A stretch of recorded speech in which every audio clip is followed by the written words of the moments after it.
Hello दोस्तों। जैसा कि आप लोगों को पता है कि आज हम बीएसएससी का वॉल्यूम नंबर 2 रुक्मणी का सेट है। आज हम लोग डिस्कशन करेंगे। ये रुक्मणी का वॉल्यूम नंबर 2 है और इसमें कुल 20 सेट दिए गए हैं। 20 सेटों का अगर आप डिस्कशन कर लेते हैं तो आप एक अच्छे तैयारी में पहुंच जाएंगे। तो चलिए बिना देर किए हुए हम इस सेट का डिस्कशन करते हैं। प्रश्न नंबर पहला की ओर चलते हैं। तो पहला प्रश्न जो है आपका देख लीजिए, स्क्रीन पर दिख रहा है। पहला प्रश्न आपसे बोला है कि ग्रेनाइट चट्टान किस प्रकार की चट्टानें हैं। तो ग्रेनाइट चट्टान जो है एक अगण्य चट्टान है। इस बातों को आप ध्यान रखेंगे। और आगे बात मैं आपको बता दूं तो जो चूना पत्थर से जो बना होता है वो संगमरमर होता है। चूना पत्थर से जो बना होता है वो संगमरमर होता है। और उसके बाद आपको बलुआ पत्थर क्वार्टजाइट होता है। बलुआ पत्थर क्वार्टजाइट होता है। इस बातों को ध्यान रखेंगे। उसके बाद आपको मैं बता दूं, सेल का रूपांतरित जो है, सेल जो है ना स्लेट में बदलता है। सेल जो है ना स्लेट में बदलता है। इस बातों को ध्यान में रखेंगे। ग्रेनाइट का रूपांतरित, ग्रेनाइट जो है ना नीस में बदलता है। ग्रेनाइट जो है आपको ध्यान रखना है, नीस में बदल जाता है। उसी तरीके से बेसाल्ट चट्टान जो है शिस्ट में बदल जाता है। बेसाल्ट चट्टान जो है, बेसाल्ट चट्टान शिस्ट में बदल जाते हैं, शिस्ट में बदल जाते हैं। तो इस तरह से अब इतनी बातों को आपको ध्यान रखना है। आगे हम बढ़ते हैं। अगला प्रश्न आपका है कि सुंदर का वन का डेल्टा निम्नलिखित में से किन नदियों द्वारा निर्मित हुआ है।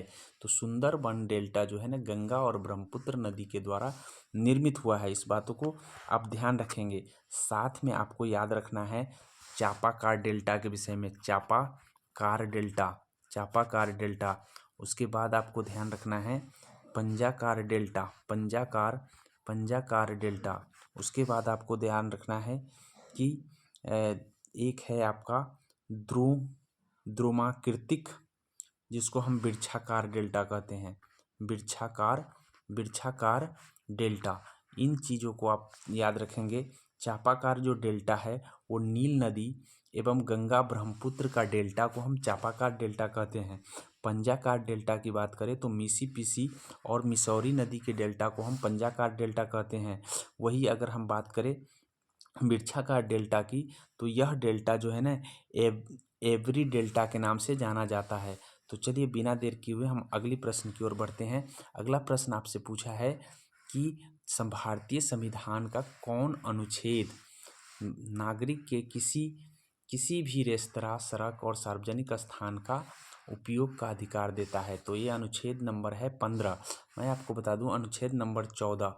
हमारे पास कुल मौलिक अधिकार 6 हैं, जिसमें से समानता का अधिकार जो है ना अनुच्छेद 14 से लेकर 18 तक वर्णित है। इस बातों को ध्यान रखेंगे, जिसमें 14 जो है ना समान कानून के समक्ष समानता की बात करता है। 16 जो है ना अवसर की समानता की बात करता है। 15 जो है ना धर्म, लिंग और हर तरह के आधार पर जो है ना समानता की बात और साथ में उपयोगिता की बात करता है। वही 17 जो है ना अस्पृश्यता उन्मूलन की बात करता है। तो चलिए बिना देर के हम अगले प्रश्न की ओर बढ़ जाते हैं। अगला प्रश्न नंबर है आपका 4। प्रश्न नंबर 4 की बात करें तो प्रश्न नंबर 4 आपसे बोला है कि भूमध्य रेखा से गुजरती है। तो भूमध्य रेखा से कौन सा देश गुजर रहा है। तो मैं आपको बता दूं कि भूमध्य रेखा से कुल 13 देश गुजर रहे हैं, जिसमें से आपको है 3 देश आपका एशिया का हो गया, 3 देश एशिया का हो गया, और उसके बाद है और 3 देश आपका दक्षिण अमेरिका का हो गया, साउथ अमेरिका का 3 देश हो गया। 3 और 3 6, 7 देश आपका पड़ जाता है दक्षिण अफ्रीका का, साउथ अफ्रीका। तो इस तरह से याद रखेंगे, साउथ अफ्रीका का देश 7 गो है। तो टोटल मिलाकर के 13 है, जिनमें मैं आपको बता दूं अगर बात करें एशिया की, तो एशिया का मालदीव हो गया, इंडोनेशिया हो गया और किरीबाती हो गया। IMI के मिक को याद रखेंगे। Maldives, Indonesia, Kiribati. इस तरह से आपको अगर साउथ अमेरिका की बात कर ले तो साउथ अमेरिका का जो देश है Ecuador, Colombia, Brazil. Ecuador, Colombia, Brazil, IKB।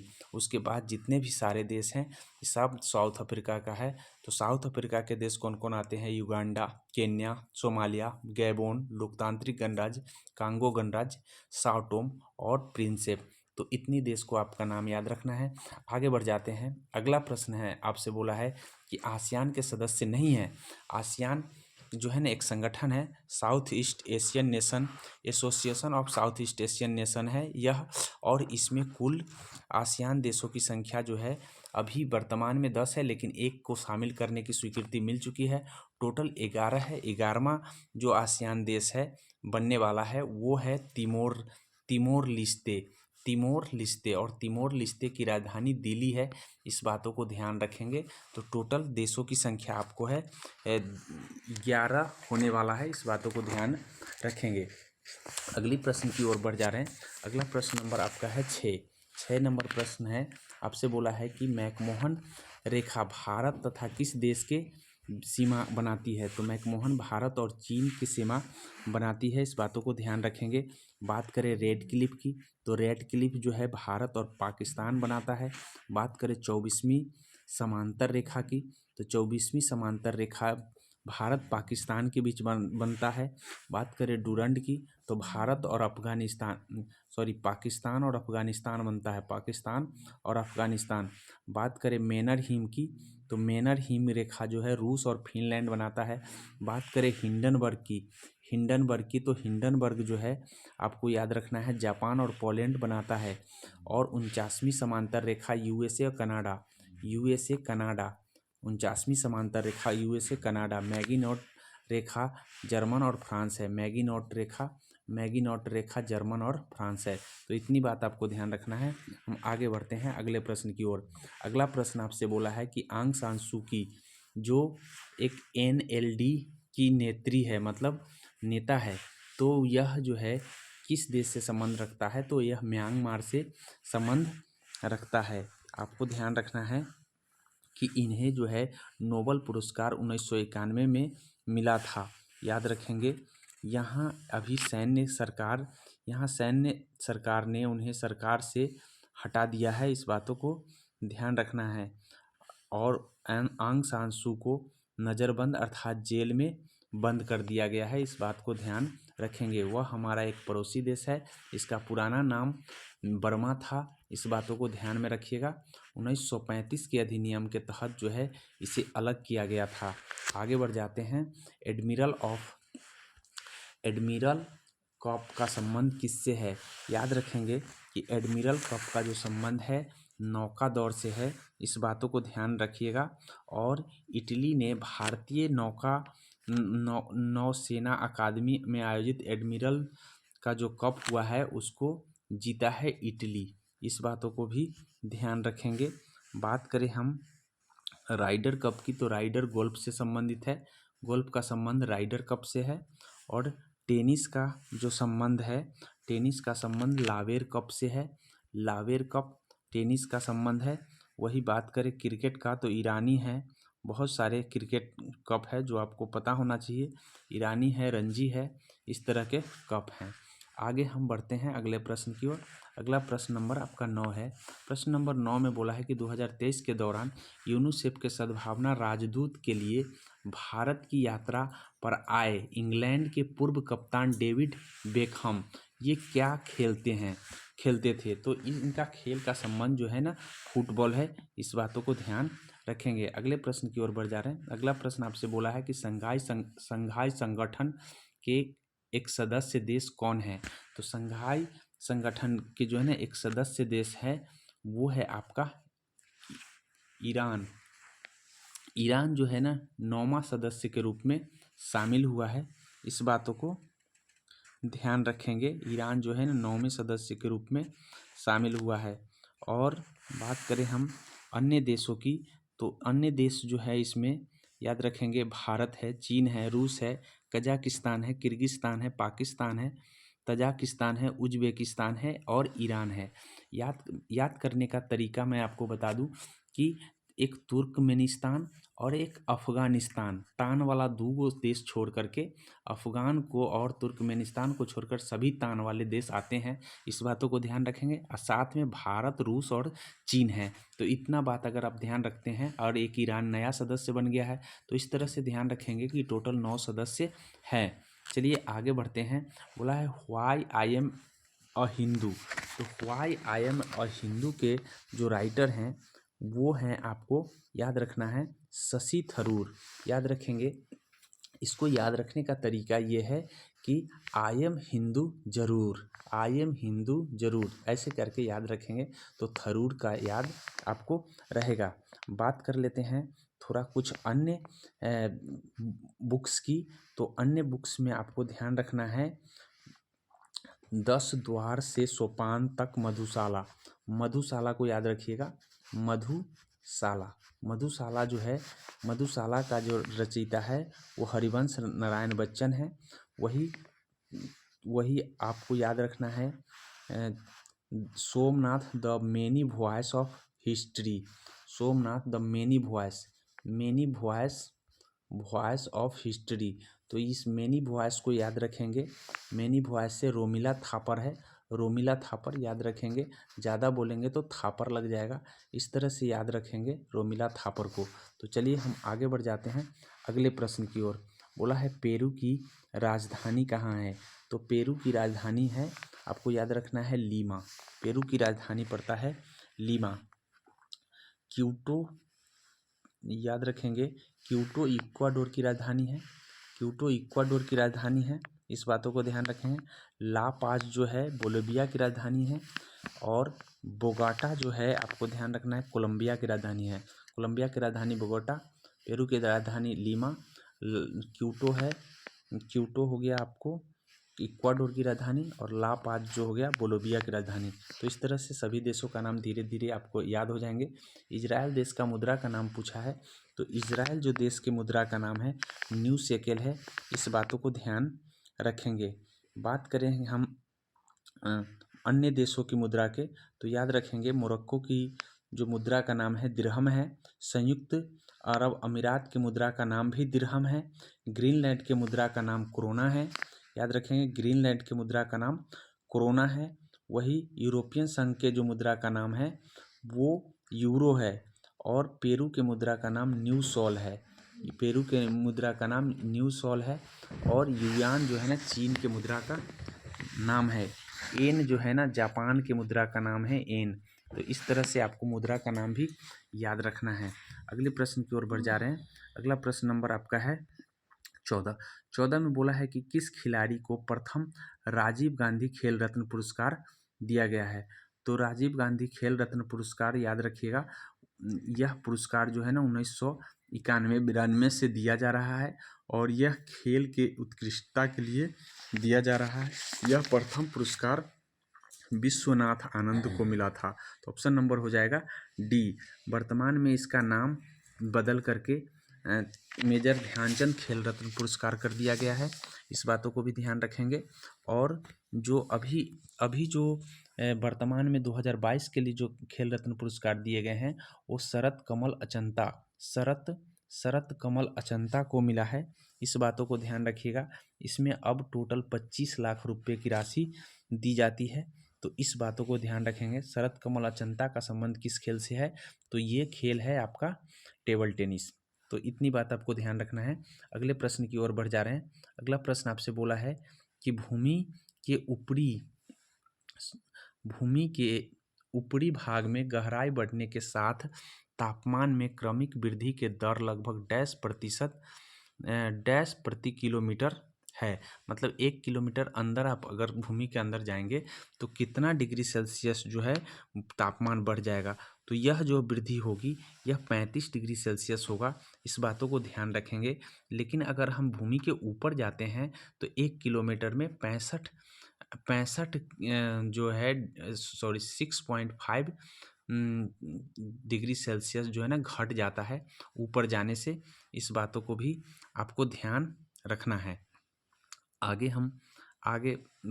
है अगला प्रश्न है कि 52 छात्रों का औसत दिया है 45, वही बोल रहा है कि उच्चतम और निम्नतम अंकों के जो केवल एक एक छात्र है मिले हैं निकाल दिए जाए तो शेष छात्रों का औसत अंक एक कम हो जाता है। तो बताइए कि उच्चतम और न्यूनतम अंकों के औसत क्या होगा। तो इस बातों को ध्यान रखिएगा। इसका जो बनाने का तरीका है, ये दोनों का आप मल्टीप्लाई कर लेंगे, फिर उसके बाद दो को के कम कर रहा है तो 50 इंटू आप 44 कर लेंगे। औसत दो एक औसत जो है में एक कटौती हो जा रहा है तो 50, चूँकि दो को निकाला जा रहा है तो इस तरह से आप करेंगे तो लास्ट में जो बचेगा उसका जो औसत निकालेंगे वो 70 आ जाएगा। चूँकि हम मैथ के प्रश्न को हल करके आपको नहीं बता रहे हैं, क्योंकि अलग से अगर यदि आप कहेंगे तो हम अलग से अच्छे से हल करके बताएंगे। इसको ज़्यादा देरी के लेकर के हम सिर्फ आपको जीके जीएस पर अभी ध्यान देंगे। वैसे हम थोड़ा सा हिंट्स देते चलेंगे जिससे कि आपको बनाने में सुविधा होगी। अब बोला है कि एक वस्तु 25% और 15% की क्रमिक छूट होती है। तो क्रमिक छूट होने के बाद जो है 612 रुपया बेचा जाता है। तो उस वस्तु का अंकित मूल्य क्या होगा। तो याद रखिएगा कि जैसे ही 25% आप लॉस कर रहे हैं, इसका मतलब 1/4 लॉस कर रहे हैं। 1/4 लॉस करने का मतलब है 4 से वो भाग हो जाएगा, तभी जा कर के यहाँ डेसिमल नहीं हो रहा है। तो इससे अगर 4 से भाग करें तो हो तो जाएगा 4 से, यहाँ भी 4 से हो जाएगा।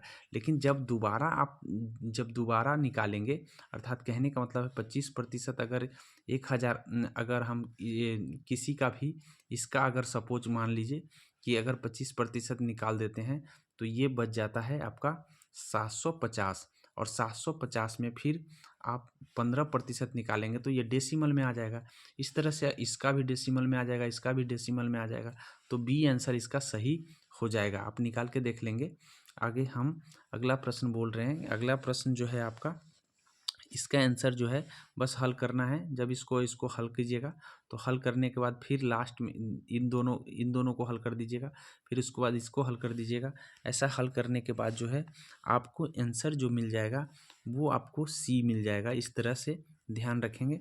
अगला प्रश्न आपका है, मैथ का सवाल ही है। आगे मैथ के सवाल में बोला है कि यहाँ पे देखिए कि एक व्यक्ति कार्यालय से जिस गति से वापस जाता है उससे एक चौथाई गति से एक चौथाई बोला है कि एक व्यक्ति अपने कार्यालय से जिस गति से घर वापस आता है उससे एक चौथाई गति से वह कार्यालय जाता है। तो बताइए कि यदि पूरे में उसका औसत जो है गति रहा है 15 किलोमीटर प्रति घंटा, तो कार्यालय जाने का दौरान उसकी गति क्या रहा होगा। तो याद रखिएगा कि जाने का दौरान है, यहाँ बोला है कि एक चौथाई है। तो इसका मतलब है कि यदि वह x किलोमीटर से वो गया होगा तो वापस आया होगा 4x किलोमीटर से, क्योंकि बोला है कि एक चौथाई आने के कार्यालय, तो आने का एक चौथाई हो जाएगा। अब इस तरह से आप ध्यान कर लीजिए कि हमको औसत गति निकालने का तरीका होता है कि टू इंटू ए बटे बी बटे ए प्लस बी। इस फार्मूला से अगर आप निकालते हैं तो इसका आंसर जो हो जाएगा, ए किसको मान रहे हैं तो एक्स को ए मान लेंगे और बी किसको मान रहे हैं तो 4x को। तो ए और बी की जगह आप पुट करके निकालेंगे तो बराबर में 15 दे देंगे। तो इस तरह से अगर आप निकालते हैं तो 100% आपको ये 75/8 निकल के आ जाएगा। तो निकाल कर देख लेंगे। हम आगे बढ़ते हैं। अगले प्रश्न में बोला है कि भाई इसका वैल्यू ये है तो इसकी वैल्यू क्या होगी। तो याद रखिएगा कि ये यहाँ 9 है, यहाँ 5 है। अब यहाँ पे हमको यहाँ 3 लाने के लिए और यहाँ 5 लाने के लिए हमको इसमें गुना करना होगा 3/5 से। ऐसा करने से 3/5 से गुना करने पर यहाँ 3 आ जाएगा, यहाँ 5 आ जाएगा। अर्थात कहने का मतलब है कि अगर ए प्लस a/1/a अगर 3/5 आ जाता है, 3/5 से गुना करने पर ये 12/5 मिल जाएगा। कितना मिल जाएगा 12/5। तो 12/5 अब हमको स्क्वायर में निकालना है और 2ab घटाना भी है। तो जैसे ही स्क्वायर में निकाल के 2ab घटाएंगे, अर्थात कहने का मतलब है कि स्क्वायर करेंगे तो 12/5 का स्क्वायर कर लेंगे और इसमें घटा लेंगे 2 गुने ए का मान आपको पता है कि ए के मान यहाँ पे 3 है और बी के मान है आपका 5 यहाँ पे। तो 3/5 से गुना कर देना है। अब इसको जब घटाएंगे तो घटा करके लास्ट में आपको जो है ये आपका आंसर बच जाएगा डी। आंसर आ जाएगा आपका डी हो जाएगा, डी याद रखेंगे। अगले प्रश्न की ओर बढ़ जा रहे हैं। अगला प्रश्न बोला है कि सोनू अपनी आय का 15% बचा लेता है। उसकी आय में 20% की वृद्धि हो जाती है। अब वह अभी भी पहले जैसा बचाता है, तो बताइए कि उसने खर्च में कितना प्रतिशत वृद्धि कर दिया है। तो इसको बनाने का तरीका ये है कि मान लीजिए कि सोनू का आय 100 रुपया रहा होगा। अब 100 रुपया में वो 15 रुपया बचाता है, इसका मतलब 85 रुपया खर्चा करता है, 15 रुपया बचाता है। अब जो है 20% उसकी आय में वृद्धि हो गया, इसका मतलब है कि 120 रुपया उसकी आमदनी हो गया है। 120 रुपया में भी वो 15 रुपया ही बचाता है, तो कितना खर्च कर दे रहा है? 105 रुपया। 105 रुपया खर्चा कर दे रहा है। अब बताइए कि ये दोनों का अंतर कितने का है? 20 का है। इसका मतलब है 20 रुपया उसने बढ़ा दिया है। तो कितने रुपया में 20 रुपया बढ़ा दिया है? 85 रुपया में 20 रुपया उसने बढ़ाया है। तो हम जब इसका परसेंटेज हमको निकालना होगा, तो हम 20/85, 20/85 गुने 100। जब 20/85 गुने 100 आप कीजिएगा, तो इसका एक्यूरेट आंसर जो निकल के आ जाएगा वो आपका आ जाएगा 23.5। निकाल कर देख लेंगे एक बार। आगे प्रश्न है, अगला प्रश्न आपसे बोला है कि 2160 में 48 वस्तु बेची जाती है। अब 10% की हानि उठानी पड़ती है। तो बताइए कि 12% अगर उसको लाभ लेना है, तो इतना रुपया में कितनी वस्तु बेचेगा? तो सबसे पहले तो हमको एक वस्तु का क्रय मूल्य पता होना चाहिए। एक वस्तु क्रय मूल्य पता होने के लिए आपको क्या करना है कि 48 से इसमें भाग करना है। जब 48 से इसमें आप भाग करेंगे, तो ये जो है 48 से भाग करेंगे तो ये आ जाएगा 45। 45 आ जाएगा। तो इसका क्रय मूल्य निकालने का तरीका होता है, ऊपर लिख दीजिए 100 और 10% का हानि हो रहा है तो नीचे लिख दीजिए 90। 45 दूना 90, 2 से काट दीजिए 50 आ जाएगा। जब ये 50 आ गया, तो इसका मतलब है एक वस्तु का क्रय मूल्य जो है ना 50 रुपया है। तो विक्रय मूल्य कितना होना चाहिए? 12% का लाभ लेने का मतलब है कि 10%, किसी 50 रुपया का 10% निकालेंगे तो 5 रुपया आएगा। क्यों? क्योंकि एक शून्य हट जाता है। अब एक शून्य हटा दिए तो 5 रुपया आ गया, 10%। लेकिन हमको 1% अगर निकालना होगा, तो 1% निकालने का मतलब है कि ये 50 पैसा आएगा। तो 2% 1 रुपया आ गया। इसका मतलब है कि 6 रुपया उसको बेनिफिट लेना पड़ेगा। इसका मतलब एक का दाम कितना है? 56 रुपया। अब एक का दाम हो जाएगा 56 रुपया। जब एक का दाम 56 रुपया हो गया है, तो हमको बोला है कि भाई इतने रुपये में 2016 रुपये में कितने वस्तु मिल जाएंगे। तो आप देख लीजिए कि किसको गुना करने से इतना मिल जाएगा। 36 को गुना करेंगे कि 28 को गुना करेंगे कि 40 को गुना करेंगे कि 32 को गुना करेंगे? तो 36 को गुना करने से आपको मिल जाएगा, इसीलिए आंसर हो जाएगा आपका डी। अब अगला प्रश्न आपसे बोला है कि भाई जो है ये औसत है और 75% संख्याओं में 5.6 की वृद्धि करते हैं और शेष में 4.8 की वृद्धि करते हैं। तो अब देख लीजिए, ये पूरा में वृद्धि नहीं कर रहा है, बल्कि 75% का मतलब होता है 3/4। 3/4 से जब इसमें भाग कीजिएगा, तो ये निकल के आ जाता है, ये 4.2 आ जाता है। वही अगर यहाँ पे देखिए कि 8.4 में कितना से गुना है? 1/4, क्योंकि शेष 25% बच रहा है। 25% का मतलब 1/4 होता है। 4 से इसको काटिएगा तो ये आ जाता है 2.1 आ जाता है। इसका मतलब है कि इतना बढ़ा रहा है, इतना कम कर रहा है। तो ओवरऑल अगर देखा जाए तो ओवरऑल बढ़ा कितना रहा है? 2.1 ही बढ़ा रहा है। तो 2.1 जोड़ देना है औसत में। औसत जो है इसमें 2.1 जोड़ेंगे तो इसका मतलब डी आंसर आ जाएगा। तो इस तरह से आपको हल करना है। अगर इसी तरीके से अगर समझना है आपको, तो हमको अलग से स्पेशल से बनाना होगा मैथमेटिक्स को, लेकिन हमने पूरा समझाने का प्रयास कर दिया है जो आपके लिए आसान हो। अब यहाँ पे देख लीजिए, यहाँ पे बोला है कि 3 रुपये में 15 चॉकलेट बेचा जा रहा है, खरीदा जा रहा है और 2 रुपये के 3 के चॉकलेट की दर से बेच दिया जा रहा है। तो ओवरऑल लाभ बताना है। तो 3 यहाँ लिख दीजिए, 15 यहाँ लिख दीजिए, 2 यहाँ लिख दीजिए, 3 यहाँ लिख दीजिए, क्रॉस मल्टीप्लिकेशन कर दीजिए। मल्टीप्लिकेशन करने से यहाँ पे आ जाएगा 9, यहाँ पे आ जाएगा 30। अब यहाँ पे देखिए 9 रुपया की वस्तु 30 रुपया में बेचा जा रहा है, तो 21 रुपया लाभ हो रहा है। 21 बटे हो जाएगा 9 गुने 100। जब ऐसा करते हैं तो आप देख लीजिए कि कितना निकल के आ जाएगा। तो इसका जो है 3×9 हो जाएगा, 7×3 21, अर्थात 700/3। 7 से 6 2 तिहाई 6 3 तिहाई 9 3 तिहाई 9 1 बटे इतना आ जाएगा 233 पूर्णांक। तो ये आंसर जो हो जाएगा आपका 24 का डी आंसर सही हो जाएगा। 24 का आंसर, 1 मिनट, 24 का जो आंसर होगा 233 पूर्णांक 233 पूर्णांक आपका 1/3 होगा, 2/3 नहीं होगा। ठीक है, अगले प्रश्न की हम और बढ़ जा रहे हैं। अगला प्रश्न आपसे बोला है कि इतना से विभाजित होने वाली संख्या, तो इन सभी का एलसीएम निकाल दीजिए। एलसीएम जो आएगा वो आंसर होगा 420 एलसीएम आता है। इस बातों को ध्यान रखेंगे। इसके बाद बोला है कि इसके बाद आपसे बोला है कि दो संख्या का अनुपात ये है, 2:3 है, और बोला है कि एचसीएफ और एलसीएम का मल्टीप्लाई जो है 9600 है। तो बताइए कि संख्या का योग क्या होगा। तो मान लीजिए एक 2x है, एक 3x है, और दोनों को गुना कर दीजिए तो बराबर में 9600 आ गया। अब 9600 आ गया तो ये 2 तिहाई 6 होगा, 6 से आप काटिएगा तो ये 1600 आ जाएगा। जब यहाँ x स्क्वायर इजकल टू 1600 है तो इसका मतलब क्या है, x इजकल टू आपका हो जाएगा 40, x इजकल टू 40, लेकिन दोनों को जोड़ के आता है 5x, 3x और 2x को जोड़िएगा तो ये आ जाएगा 5x। तो हमको 5x का वैल्यू पूछा है, तो 5 का 20 200 आंसर इसका एक्यूरेट आंसर हो जाएगा। आगे की ओर बढ़ जा रहे हैं। अगला प्रश्न बोला है कि स्थानीय मान बताओ 7 का। तो 7 के पीछे जितने अंक है उतना हो जाएगा। तो 7 के पीछे कितने, 4 अंक है, तो 4 अंक जीरो वाले कितने कहाँ पे है, 4 जीरो वाले आपका ए आंसर हो जाएगा।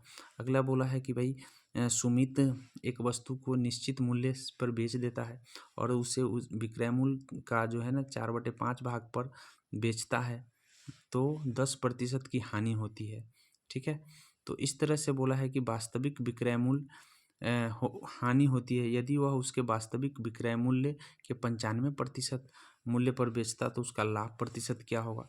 इसका मतलब ये हुआ कि 100 रुपया की वस्तु है और उसके 4/5 में बेचता है तो 80 रुपया में बेचता है। कितना में, 80 रुपया में। 10% का इससे लॉस हो जा रहा है, तो उसका मूल्य कितना रहा होगा। तो उसका मूल्य निकालने का तरीका ये है कि 80 रुपया में बेचने पर 10% अगर लॉस हो रहा है तो 100 बटे हो जाएगा 90, 80 गुने 100/90 हो जाएगा। इसका मतलब हो गया कि 800/9 हो गया, 800/9। लेकिन उसको बेचना कितना में है, अब बेचना है उसको सही मूल्य का 95%। तो सही मूल्य का जब 95% निकालेंगे तो ये 95 रुपया आ जाएगा। कितना आ जाएगा, 95 रुपया। जब दोनों को घटाएंगे तो आपको मिल जाएगा 9 पचे 45, 855/9, अर्थात कहने का मतलब है कि घटाने से 800 घटा देंगे तो ये आ जाएगा 55/55 आपका आ जाएगा 9। तो 55/9 आएगा। तो इस तरह से आप परसेंटेज में उसको बदल लीजिए, जो आएगा 8 7 56, 8 6 48, 7 55। बी आंसर इसका हो जाएगा एक्यूरेट। इस बात को ध्यान में रखेंगे। अगला प्रश्न आपसे क्या बोला है, अगला प्रश्न आपसे बोला है कि एक मूलधन साधारण ब्याज जो है ना 4 वर्ष 4 महीने में दोगुना हो जाता है, तो बताइए कि कितने वर्ष में तिगुना हो जाएगा। तो यहाँ ध्यान रखिए कि आपको जो है ना 4 वर्ष 4 महीना का जो बोला है, तो 4 वर्ष 4 महीना का मतलब हो गया 4.1/3, 4 × 12 = 13, 13/3, अर्थात 13/3 में जो है ना दोगुना हो जा रहा है। अर्थात कहने का मतलब है कि 13/3 वर्ष में ये दोगुना हो जा रहा है, तो कितने वर्ष में ये तिगुना हो जाएगा। तो याद रखिएगा इसका एक फार्मूला होता है, कि T2/T1 बराबर है N-1/N2-1/N1-1। तो इस तरह से N2 और T2 कौन होगा, तो T1 तो हम निकाल दिए हैं 13 पूर्णांक, हम इसको निकाल दिए हैं कि 13 ऊपर हो जाएगा T2 और नीचे हो जाएगा 13/3। अब बराबर में हो जाएंगे, 2 गुना हो रहे हैं और 3 गुना हो रहा है। तो 3 गुना हो रहा है तो 3 - 1 हो जाएगा, और 2 गुना हो रहा है तो 2 - 1 हो जाएगा। जब इसको आप मल्टीप्लाई करेंगे तो मल्टीप्लाई यहाँ पे हो जाएंगे, यहाँ पे बच जाएंगे 2 से इसमें मल्टीप्लाई हो जाएगा, अर्थात 26 बटे हो जाएगा, 26 बटे हो जाएगा 3, 26/3 को आप तोड़ेंगे तो 8.2/3% आ जाता है, इसलिए आंसर हो जाएगा बी। आगे बढ़ जा रहे हैं। अगला प्रश्न आपका है 30 नंबर जो प्रश्न है। 30 नंबर प्रश्न कह रहा है किसी फैक्ट्री में 8:7 अनुपात में कर्मचारियों की संख्या में कमी की जाती है, तो कर्मचारियों के वेतन में इतना के अनुपात वृद्धि हो जाती है। तो बताइए कि कुल वेतन में कितने वृद्धि या कमी अनुपात हुआ होगा। तो याद रखेंगे कि इसमें जो है आपको बनाने का तरीका है कि कुल वेतन में कमी आएगा, कितना कमी आ जाएगा सो देख लीजिए। चूँकि पहले अनुपात है 8:7, अब अनुपात हो गया है 7:2। जब इसको गुना करेंगे तो यहाँ आ जाएगा 56, यहाँ आ जाएगा आपको, यहाँ आ जाएगा 14। तो यहाँ पे काट देंगे तो 7 8 7 से काट सकते हैं, ये आ जाएगा आपको 7 से काटेंगे तो 2 और 7 से काटेंगे तो 8, फिर इसको हम काट देंगे तो यहाँ 4 आ जाएगा, यहाँ 1, 4:1 में कमी आ जाएगी। याद रखिएगा 4:1 में कमी आ जाएगी, यहाँ पे ऑप्शन नंबर ए हो जाएगा। आगे प्रश्न देख लीजिए। अगला प्रश्न बोला है कि सही कथन को पहचानना है, तो दोनों कथन ही सही है। 9 नवंबर 1967 को HCL की स्थापना हुआ था और खेतरी के कॉपर कॉम्प्लेक्स में राजस्थान।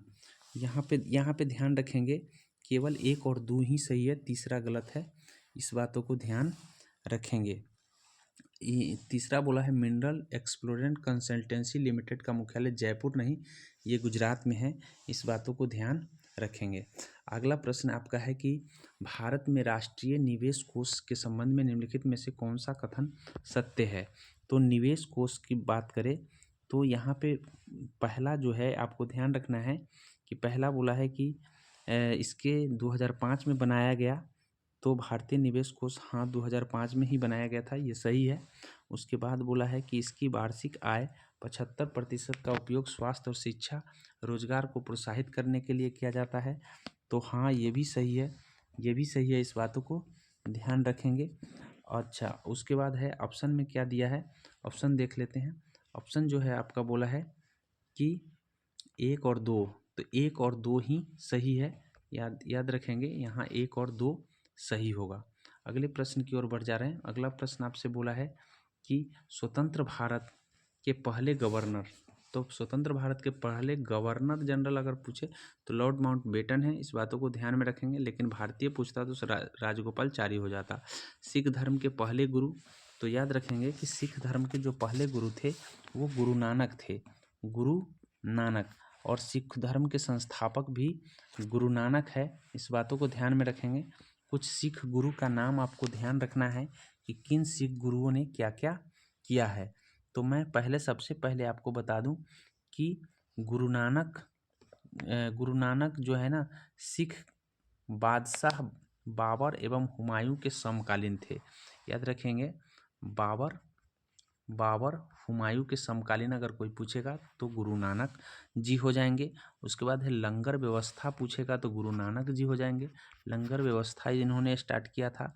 गुरु नानक की जो मृत्यु हो गया था वो करतारपुर में हो गया था, इस बातों को ध्यान रखेंगे, और ये हुआ था 1539 को। तो इतना बात आपको गुरु नानक से याद रखना है।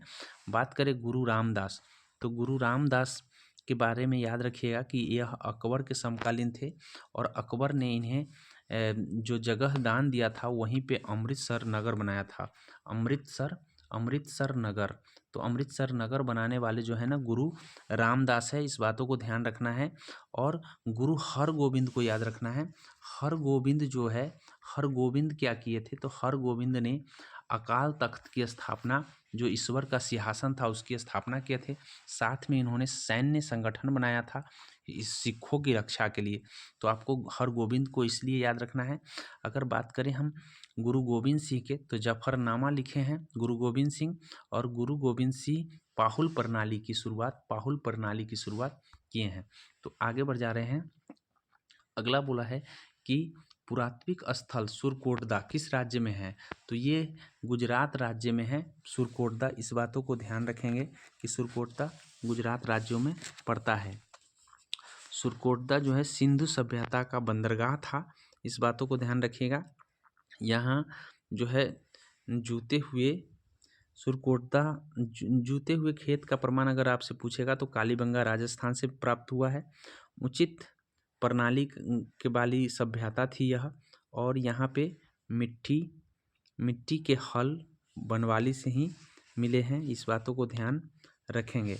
आगे हम अगले प्रश्न की ओर बढ़ जा रहे हैं। भारत में सिजदा की शुरुआत, तो सिजदा और पैबोस की शुरुआत गयासुद्दीन बलबन ने शुरू किया था। याद रखेंगे, गयासुद्दीन बलबन के बारे में कहा जाता है कि इसने लौह और रक्त की नीति अपनाया था। लौह और रक्त की नीति अपनाया था। इसने दीवान अर्ज बनाया था। दीवान अर्ज एक सैन्य संगठन था। दीवान अर्ज बनाया था। इस बातों को ध्यान रखेंगे। इसने तुर्कान चहलगानी को समाप्त कर दिया था। इस बातों को ध्यान रखना है। सल्तनत काल का वास्तविक संस्थापक अगर पूछेगा तो इल्तुतमिश हो जाएगा, और यह भी एक सल्तनत काल के ही संस्थापक थे। सल्तनत काल के ही शासक थे। इस बातों को ध्यान रखना है। इल्तुतमिश एक वास्तविक संस्थापक के रूप में जाना जाता है। बात करें अगले प्रश्न की ओर, तो अगले प्रश्न में आपसे बोला है कि कांडली महोत्सव डैश में मनाया जाता है। तो ये कांडली महोत्सव जो है आपको ध्यान रखना है, ये उत्तराखंड में मनाया जाता है। बात करें हम अन्य उत्सवों की, तो आपको ध्यान रखना है चाप चार कूट मिजोरम में मनाया जाता है। बात करें कनुमा, तो कनुमा आपको आंध्र प्रदेश में मनाया जाता है। बात करें देव सूर्य महोत्सव औरंगाबाद। बात करें हम स्ट्रॉबेरी महोत्सव झांसी में मनाया जाता है। सिग्मो फेस्टिवल जो है गोवा में मनाया जाता है। तो इतना बात आपको ध्यान रखना है। अगले प्रश्न है नृत्य शैली, बोला है चेरी। नृत्य शैली जो चेरी है वो राजस्थान की चेरी में उत्पन्न हुआ है। इस बातों को ध्यान रखना है। चेरकान जो है ना मिजोरम में है। चेरकान याद रखिएगा, चेरकान पूछेगा तो मिजोरम में है, लेकिन चेरी की उत्पत्ति राजस्थान में हुआ है। यात्रा बाउल पूछेगा तो ये ध्यान रखिएगा पश्चिम बंगाल में है। वही पांडवानी पूछेगा तो छत्तीसगढ़ में है। वही चचारी पूछेगा तो उत्तर प्रदेश में है। वही झिझिया और झूमर पूछेगा तो बिहार में है। तो इतनी बात आपको ध्यान रखना है। कालबेलिया पूछेगा तो राजस्थान में है। अगला है क्रिकेट विश्व कप में सबसे ज़्यादा रन बनाने वाले व्यक्ति जो है विराट कोहली बन गए हैं। याद रखिएगा, सबसे अधिक शतक बनाने वाले भी व्यक्ति विराट कोहली ही हैं। याद रखिएगा, अंतर्राष्ट्रीय क्रिकेट में सबसे वनडे क्रिकेट में इन्होंने सबसे अधिक शतक लगाए हैं। अगला प्रश्न है कि आपके हाल ही में प्रसिद्ध लेखिका पुष्पा भारती 2023 में कौन सा सम्मान दिया गया है। तो इन्हें व्यास सम्मान मिला है, पुष्पा भारती को याद रखेंगे। और अगर बात करें हम, ये 33वां व्यास सम्मान था। 32वां जो व्यास सम्मान है वो याद रखिएगा कि ज्ञान चतुर्वेदी को पागल खाना के लिए दिया गया है। इस बातों को ध्यान रखना है। अगर बात करें 57वां ज्ञानपीठ पुरस्कार का, तो 57 नंबर का जो ज्ञानपीठ पुरस्कार है कोंकणी भाषाकार दामोदर मौजे को मिला है। याद रखेंगे, दामोदर मौजे को मिला है। अगला प्रश्न की ओर बढ़ रहा है। बोला है कि भारत के पहले सूचना आयुक्त, दलित सूचना आयुक्त तो हीरालाल समरिया बना है। इस बातों को ध्यान रखेंगे। सूचना आयुक्त के सूचना का अधिकार जो है ना 2005 में, अक्टूबर 2005 में लागू हुआ था। इस बातों को ध्यान रखेंगे। अगला प्रश्न की ओर बढ़ जा रहे हैं। कर्मचारी राज्य बीमा निगम इनमें से किस संबद्ध कर्मचारियों को चिकित्सा लाभ के संबंध में सामाजिक सुरक्षा प्रदान नहीं करती है। तो बहुराष्ट्रीय निगम को सामाजिक सुरक्षा प्रदान नहीं करती है। इस बातों को ध्यान रखेंगे। कांग्रेस के किस अधिवेशन में राष्ट्रगान पहली बार गाया गया था। तो कांग्रेस के 1911 के अधिवेशन में पहली बार गाया गया था। कोलकाता अधिवेशन था यह, और यह पंडित बिशन नारायण धर की अध्यक्षता में। पंडित बिशन नारायण धर का नाम भी पूछा जाता है। इस बातों को ध्यान रखेंगे। और ये जो है राष्ट्रगान के जो धुन है, ये धुन तैयार करने वाले कैप्टन राममोहन सी ठाकुर थे। और याद रखेंगे, इन सभी चीज़ों को आपको ध्यान रखना है। सबसे पहले बंगाली भाषा में इसको गाया गया था, और इसके बाद 24 जनवरी 1950 को हिंदी संस्करण जो है ना हिंदी संस्करण भारत के संविधान ने इसको अपनाया है, तो इस बातों को ध्यान में रखेंगे। अगला है माइकल ओडायर की हत्या किसने कर दी थी? तो उधम सिंह ने माइकल ओडायर की हत्या कर दी थी। चौरी चौरा कांड जो है 1922 में 5 फरवरी 1922 को हुआ था, और इसीलिए 12 फरवरी 1922 को महात्मा गांधी जी ने असहयोग आंदोलन को स्थगित कर दिए थे। उसके बाद बोला है कि भाई इसमें जो है AB का बोला है इतना अनुपात में आय है, और ABC का जो खर्चा है इस रेशियो में है, और C का जो है C का इतना खर्च है और B का इतना बचत है। तो बताइए कि A की बचत क्या है? तो सबसे पहले हमको यहाँ देखना है कि यहाँ देखिए कि B का ये क्या दिया हुआ है, बचत दिया हुआ है। तो B का बचत जो है ध्यान रखना है, सबसे पहले हमको इस खर्च से खर्च निकालना है। C कितना है, 2 है, तो 2 यूनिट से हम अगर भाग करेंगे इसमें तो 1000 निकल के आ जाएगा। इसका मतलब है कि 1000 C का हो गया, 2000 C का हो गया, 5000 B का हो गया, और 8000 किसका हो गया, A का हो गया खर्चा। तो इस तरह से ध्यान कर लीजिए कि जब हमको खर्चा B का पता चल गया और बचत पता चल गया तो कुल आय हम ज्ञात कर सकते हैं। B का खर्चा है 5000 और बचत है 700, इसका मतलब टोटल आय उसका कितना है 5700, और आय का रेशियो B का कितना दिया है 5:3 में, इसका मतलब 3x बराबर हो गया 5700। 3x जब 5700 हो गया तो 19 काट देंगे हम, तो 1900 निकल के आ जाएगा, अर्थात x की वैल्यू क्या है 1900। इसका मतलब 3 यूनिट का वैल्यू 57 से, तो 1 यूनिट का वैल्यू 1900, तो 5 यूनिट का वैल्यू कितना हो जाएगा 9500 रुपया A की आमदनी है। 9500 रुपया A की आमदनी है, लेकिन हमसे पूछा है कि A की बचत क्या है। तो मैं अभी बताया हूँ कि A का खर्चा कितना है 8000 और आमदनी कितना है 9500। तो 9500 में से 8000 को घटा लेंगे तो कितना बच जाएगा 1500। 1500 आपका आंसर हो जाएगा, A आंसर हो जाएगा। अगला प्रश्न की ओर बढ़ जा रहे हैं। अगला प्रश्न आपसे बोला है कि भाई कि इस तरह के प्रश्नों को जोड़ने से आपका औसत क्या होगा। तो याद रखिएगा कि इस तरह के प्रश्न को जोड़ने के लिए ध्यान रखेंगे n × n+1 होगा, और बटे में 2 होगा। लेकिन ये किसके लिए, प्राकृतिक संख्या के लिए। तो ये सारे प्राकृतिक संख्या है जुड़ा हुआ, और उससे पहले आपको याद रखना है कि टोटल संख्या 6 है। कितनी संख्या है 6, तो 6 इंटू में लिख दिए, और बटे में 6 n लिखाएगा, 6 n लिखाएगा, n नहीं यहाँ पे लिखाएगा, यहाँ पे हो जाएगा। यहाँ पे याद रखिएगा कि ये सभी को अगर जोड़ें तो हमको पता चल रहा है कि 6n+15 आ जाएगा। कितना आ जाएगा 6n+15, अब बटे में 6 हो जाएगा। इसमें कॉमन कौन सा हो जाएगा, तो कॉमन हो जाएगा 3 कॉमन कर लेंगे तो 2n+5 बटे हो जाएगा आपको 6। 3 से काट देंगे 2 मरतबे, जब 2 से इसमें भाग कर दीजिएगा तो सिर्फ n बच जाएगा, और 2 से इसमें भाग कर दीजिएगा तो 5/2 बच जाएगा। तो यहाँ पे B is the accurate answer हो जाएगा, B आंसर हो जाएगा। आप ध्यान रखेंगे।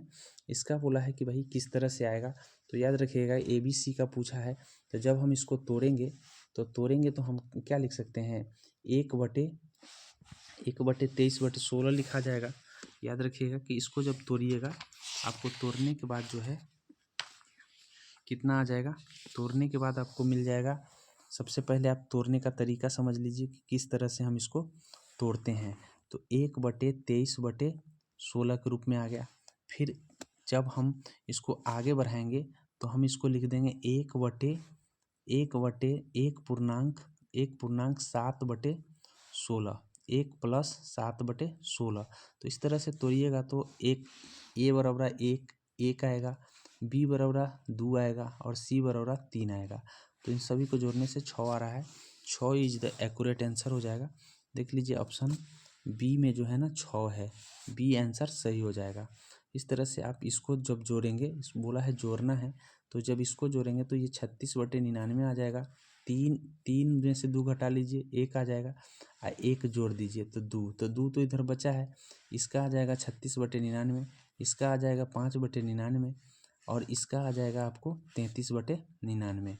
तो यहाँ प्लस है यहाँ माइनस है, तो ये 5 घट जाएंगे तो बच जाएंगे 31। 31 और 33 को जोड़िएगा तो 64 आ जाएगा। 64/99। जब 64/99 आता है तो इसका मतलब 2.64 और 64 पर रैंकिंग आ जाएगा। तो इस तरह से इसका आंसर जो हो जाएगा आपका, इसका आंसर हो जाएगा ये, नहीं सॉरी, ये वाला हो जाएगा, ये नहीं होगा। आगे हम बढ़ते हैं। आगे बोला है कौन सही सजा हुआ है। तो याद रखिएगा कि सही इसमें बड़ा छोटा देखना है। तो ये वाला सही है। बी वाला आंसर जो है आपका 50 का बी आंसर सही हो जाएगा। अगला प्रश्न की ओर बढ़ जा रहे हैं। अगला प्रश्न आपसे बोला है कि इसमें कौन व्यक्तक्रम का योग कौन है। तो इसमें जो व्यक्तक्रम का योग है ये कल है दोनों के व्यक्तक्रमों के